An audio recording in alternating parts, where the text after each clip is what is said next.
Hi everybody, welcome back to English 112, and this is our last class of the semester where we are finishing up our poetry section. And your poetry journal will be due on Wednesday the 16th. I gave a small extension for that, 11:59 p.m., where you are responding to 3 poems in the poetry section, approximately a page or so for each poem. I will get that back to you before you take the final examination so that you can utilize that information on the final. The final will be posted on Tuesday, December 22nd at 10:30 a.m., which was the time that was scheduled for our course, and it'll be due 24 hours later. That'll be Wednesday the 23rd at 10:30 a.m. The bulk of it will be poetry, where you will be responding to 2 poems. I'll offer you a handful that we've studied and ask you to select 2 and to explicate or analyze those poems. In other words, to write anything and everything that seems to be important about the poems, with a short question on short story for 10 points and a short question on drama for 10 points. And there will also be choice within there. And you should estimate approximately 2 hours or so for the examination. Where we left off last class was talking about the Beat Poets and Allen Ginsberg in particular and his poem America.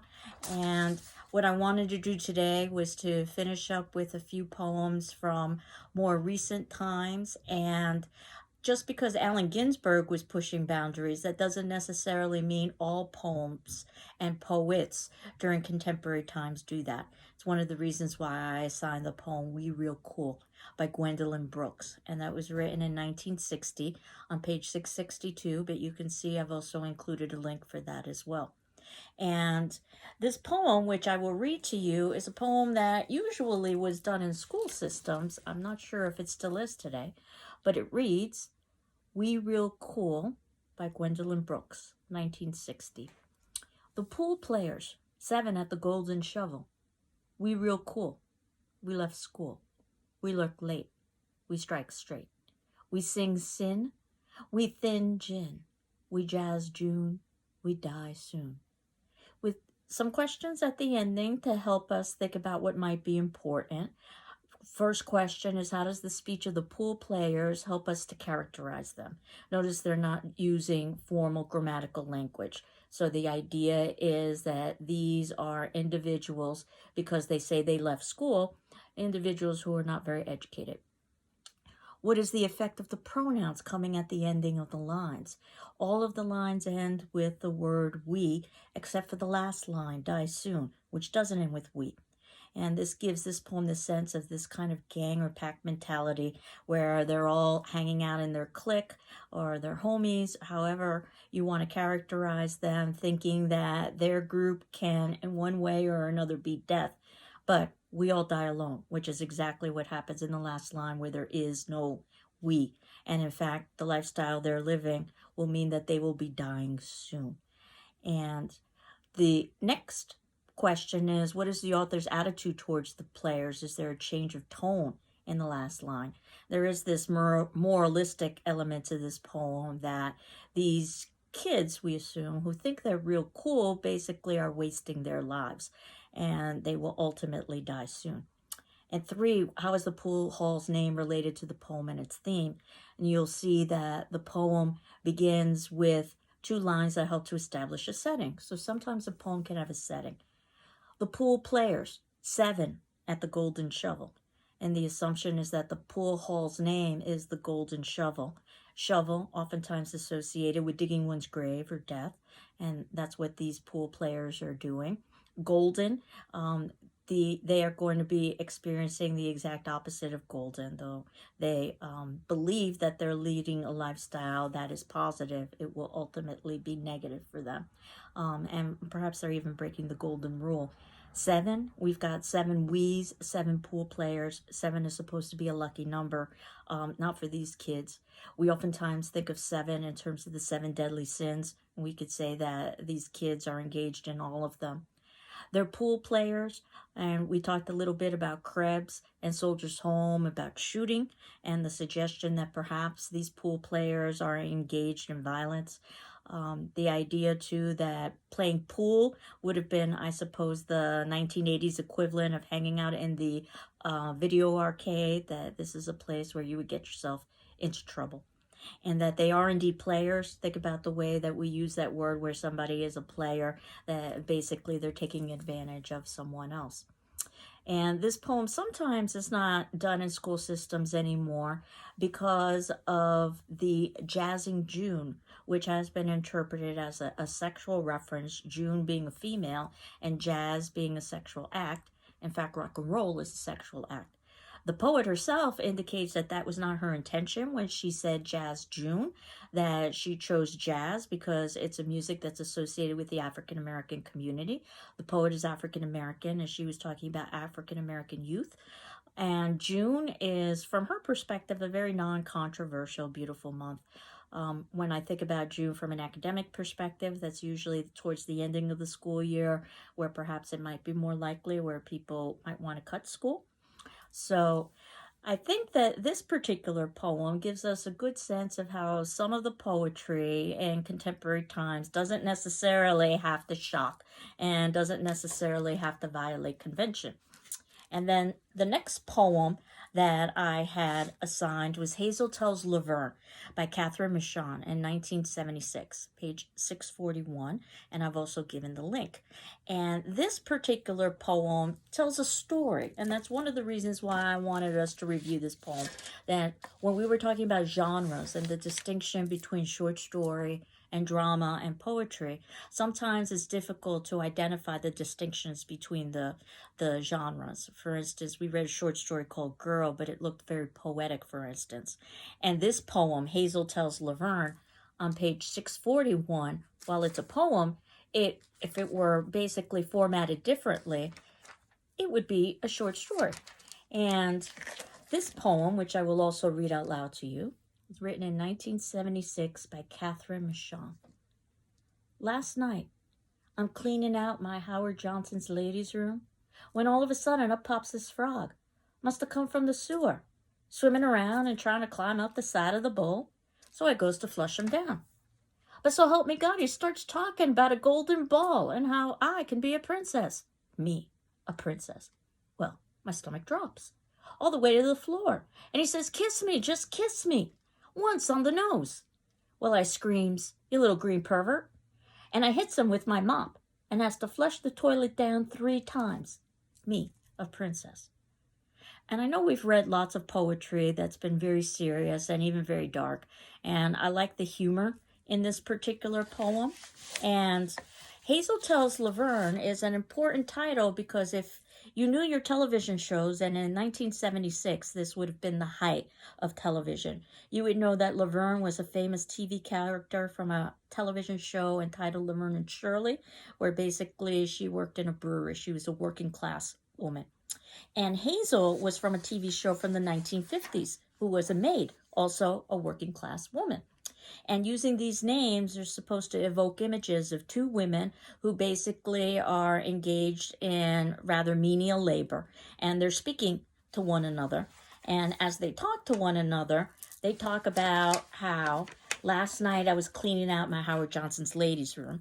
And you can see that the conventions of grammar are not followed. So what we've got are individuals who probably don't have a lot of education, which is probably why they are working in menial jobs. And then up pops this frog. And the frog is supposed to be reminiscent of fairy tales. For instance, you kiss the frog and you get your basically Prince Charming. You live happily ever after. And this poem is about the reality as opposed to the fantasy of what a fairy tale is. That a fairy tale means that you're going to kiss the frog and live happily ever after. That's not necessarily what Hazel and Laverne are experiencing, especially because the frog comes out of the sewer and he climbs up the side of the toilet bowl. And it doesn't get any more real than that when you're thinking about menial labor, cleaning toilet bowls. And then, so help me God, he starts talking about a golden ball and how I can be a princess. And of course, when Hazel is telling Laverne all of this, Hazel says, my mouth drops all to the floor. And I says, you little green pervert, which is where some of the humor is. And I hits him with my mop and has to flush him down 3 times. 3 is a fairy tale that's oftentimes, or 3 is a number that's oftentimes associated with fairy tales, such as 3 wishes. And I have to flush him down the toilet 3 times, me, a princess. And you can either say that this is a poem of realism, because ultimately the reality is that there is no Prince Charming who's going to be a frog who's going to save an individual from menial labor. Or you can say that this is also a poem where Hazel has lost the ability to dream. Because if you ever encounter a supernatural frog that's talking, might I suggest that perhaps you should listen? Perhaps a miracle is occurring, but she never once considers that as a possibility. And I love this ambiguous ending with this particular poem, that we can see it as a poem that is firmly grounded in the real world, but we can also see it as a poem that is making a statement about the inability to dream and the lost ability to have what children have, and that's the ability to accept and embrace fairy tales. And then you can see that there are questions at the end of the poem that also are helpful in terms of your interpreting, where it's referenced the Frog Prince in particular, the fairy tale that I just mentioned. Hazel's use of language indicates her personality, and her treatment of the frog, dismissing it and hitting it, is pretty indicative of who she is as an individual. There is no punctuation, but the poem is fairly easy to follow because of the arrangement of the lines.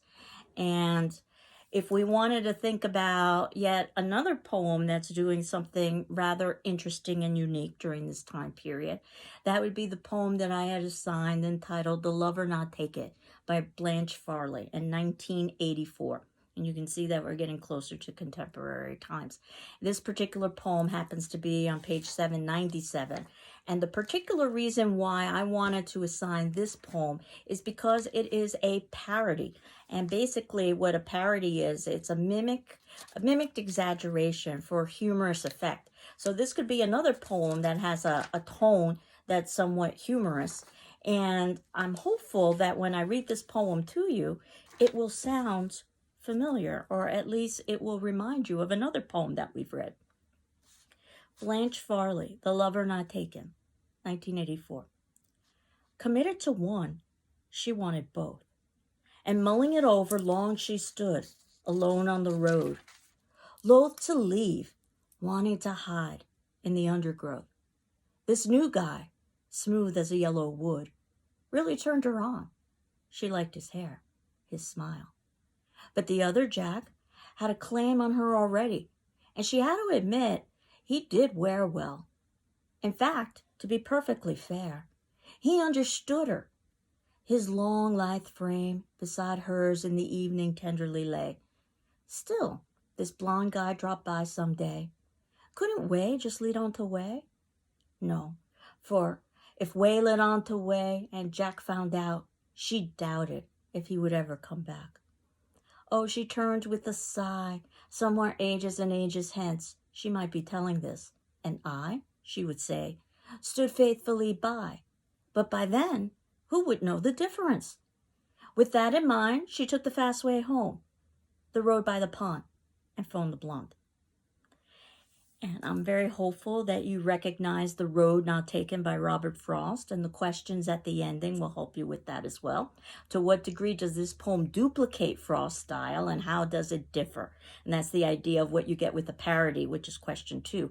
Is this parody successful? Do you believe it's successful? What do you think makes a successful parody?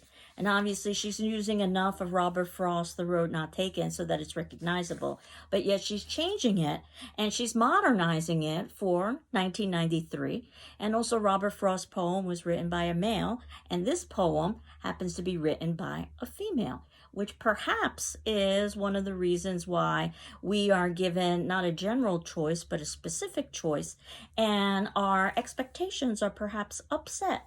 And that usually when we talk about being committed to a lover, the discussion is about the male being committed to the female, not necessarily the female being committed to the male. But the 1980s was a time in which feminism was taking force, so I suggest that that might be one of the reasons for that particular decision in this poem. She wants both, and she knows she's not supposed to have both, and she's looking and deciding which one she should choose. The new guy, smooth as a yellow wood. In other words, he's blonde, but wood is also a slang term for erection. Really turned her on. She liked his hair and his smile. But the other, Jack, notice how the other has a name. The first one doesn't, which means that the other person, Jack, she has a much more connected and committed relationship to. Jack had a claim on her already, and he did wear well. He understood her. And this is perhaps a poem about the difference between love and commitment and lust and excitement. And then she talks about, couldn't Wade just lead on to Way? No, because if Jack found out, she doubted he would ever come back. And somewhere ages and ages hence, this is direct language from Frost. She might be telling this, and I stood faithfully by. But by then, who would know the difference? And with that in mind, she took the fast way home, the road by the pond, and phoned the blonde. So we can assume that at this point she made a decision that ultimately what she thinks is such a large choice, perhaps in the overall scheme of the universe, isn't about whether or not she decides to have a relationship with the other guy. So then she goes home to phone the blonde, and one assumes that they begin a relationship. Except, of course, the title is The Lover Not Taken. And we don't know if the lover not taken is in reference to the blonde. So it's subverted again with a certain level of ambiguity. So you can see how these poets are taking advantage of some of the literary traditions that existed before them, and then they are subverting them, or in one way or another changing them for their own purposes. The last poem I wanted to end with is a poem from 1993 by Martin Espada, who happens to be a professor at UMass Amherst, and he definitely is a very respected poet. My suspicion is that in perhaps another 50 to 100 years, he will be part of that literary canon that scholars and critics think are worthy of study, which is how we began the semester, trying to determine how we make those decisions and who makes those decisions. And Martin Espada does not have the test of time the way that many other authors do when they are included in the literary canon. And Coca-Cola and Coco Frio, even though it was written several decades ago, I still think it's a very contemporary poem. It is not included in your textbook, so I've included a link. If we were meeting in person, I would have given you a handout. And I wanted to end by reading you this particular poem, Coca-Cola and Coco Frio by Martin Espada, 1993. On his first visit to Puerto Rico, island of family folklore, the fat boy wandered from table to table with his mouth open. At every table, some great aunt would steer him with cool, spotted hands to a glass of Coca-Cola. One even sang to him in all the English she could remember, a Coca-Cola jingle from the 40s. He drank obediently, though he was bored with this potion, familiar from soda fountains in Brooklyn. Then, at a roadside stand off the beach, the fat boy opened his mouth to Coco Frio, a coconut chilled, then scalped by a machete, so that a straw could inhale the clear milk. The boy tilted the green shell overhead and drooled coconut milk down his chin.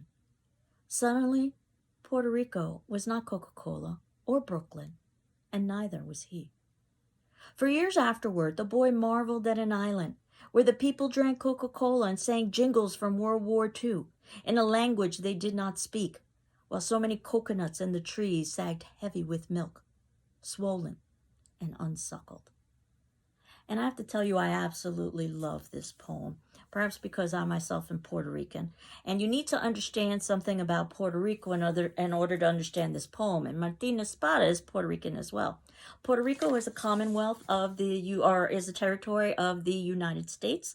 So basically what that means is that it's not technically a state, but it is connected to the United States. So it has certain privileges and rights, but it doesn't have other privileges and rights. It's an in-between place, and there have been political debates about whether or not Puerto Rico should be an independent nation or be an additional state in the United States for many decades.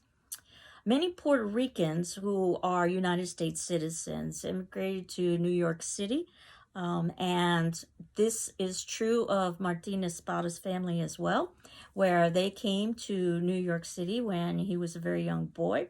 And he was born in Puerto Rico, but raised in New York City. And keep in mind that New York City is somewhat similar to Puerto Rico in that both are islands. It's easy to forget that New York City is an island based on the way that it has been developed over the years. Obviously, it doesn't have the tropical climate that a Puerto Rico would mean. And Puerto Rico in Spanish, Puerto Rico, means rich port, by the way. And he admits, Martin Espada, that his poetry is autobiographical. He's talking about himself and his own experiences, but he also is being symbolic. Knowing a little bit about Martin Espada's background, he was trained as an attorney and took on civil rights cases and wrote poetry in his spare time. And his poetry became so popular that eventually he switched roles, and now he's practicing law in his spare time and doing pro bono work, and he's an English professor at UMass Amherst.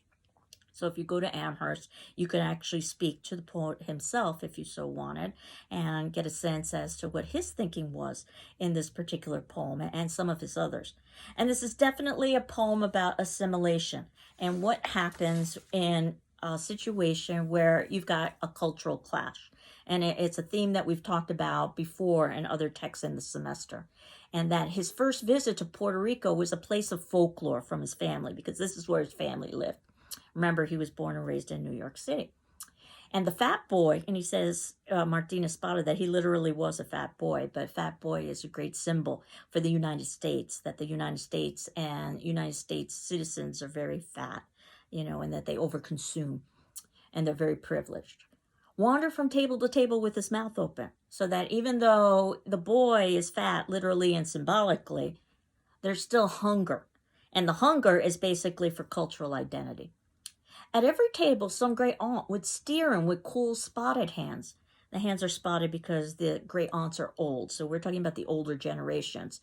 And they're steering him to Coca-Cola, of all things. One would think that the older generations, born and raised in Puerto Rico and still living there, would be embracing their cultural identity and sharing that with the newer generations. But instead, what they've done is they've embraced the culture of the United States, and that perhaps is best represented by Coca-Cola, which is the most recognizable advertising symbol on the face of the planet. One even sang to him in all the English she could remember, a Coca-Cola jingle from the 40s. The language in Puerto Rico is Spanish, however, English is a close second. And the boy drank obediently, though he was bored with this potion because he was familiar from soda fountains in Brooklyn, Brooklyn being one of the boroughs in New York City. But then on a roadside stand at the beach. So we're talking about, it doesn't get more local than this. The fat boy opened his mouth to Coco Frio, and they both sound the same, Coca-Cola and Coco Frio, but these are two very different beverages. Coca-Cola is sugar water, it's commercialized, it's consumerism, it oftentimes is viewed as American attempts at indoctrination, and Coco Frio is instead a coconut chilled and scalped by a machete. In other words, it's natural, it's healthy, it's local, it's fresh. So the boy could inhale the clear milk. References to milk oftentimes bring images of children, and this boy is basically a child who's looking to be suckled by his motherland, if you will. Because the boy tilted the green shell overhead. If the shell of the coconut is green, that means it's very fresh. And drooled coconut milk down his chin. Again, almost like a child drooling milk down his chin, because he's so hungry for this. Not just for the coconut milk, but for the culture and everything it represents of Puerto Rico. And suddenly Puerto Rico wasn't Coca-Cola, and neither was he. And for years afterwards, the boy marveled in an island where the people drank Coca-Cola and sang jingles from World War II in a language they didn't speak. While so many coconuts in the trees sagged heavy with milk, swollen and unsuckled. And that's where we get the images of breasts and nurturing and suckling. And the idea that we oftentimes ignore the natural bounty that surrounds us because we want something that's exotic. And this particular poem, I think, is such a relevant poem on so many levels. But I would say that that's probably the case with all of the poems that we've read on one level or another. And for today's attendance question, what I'm going to ask you is, out of the 4 poems that we've talked about today, and those poems would be We Real Cool, and Hazel Tells Laverne, and The Lover Not Taken, and Coca-Cola and Coco Frio. Which one would you delete from our reading list in class, and why? I usually think about this at the ending of the semester, that 4 poems might be a little bit too much for the last class, and if so, which one would I omit? And as you can see, I have difficulty making that decision because here we are again with the 4 poems. But if one needed to be omitted, I'd be curious to know which one you thought should be omitted and why. That would be our last attendance question until we move to our final exam next week. And that, again, happens to be on Tuesday, the 22nd, 10:30 a.m. is when I will post the final exam questions. And I just wanted to end by thanking all of you in this incredibly extraordinary semester. I can tell you I am nothing short of awed and amazed at the incredible dedication that you've been able to show, and the energy and the focus to be able to be in a class in the middle of a global pandemic, with also the possibility of a snowstorm coming in the next few days after several weeks of GCC having lost its email. So it definitely has been a unique semester. And again, I have nothing but gratitude and admiration for you. And as I like to say, I'm well. I hope you're well. And good luck with the final. Take care. Bye.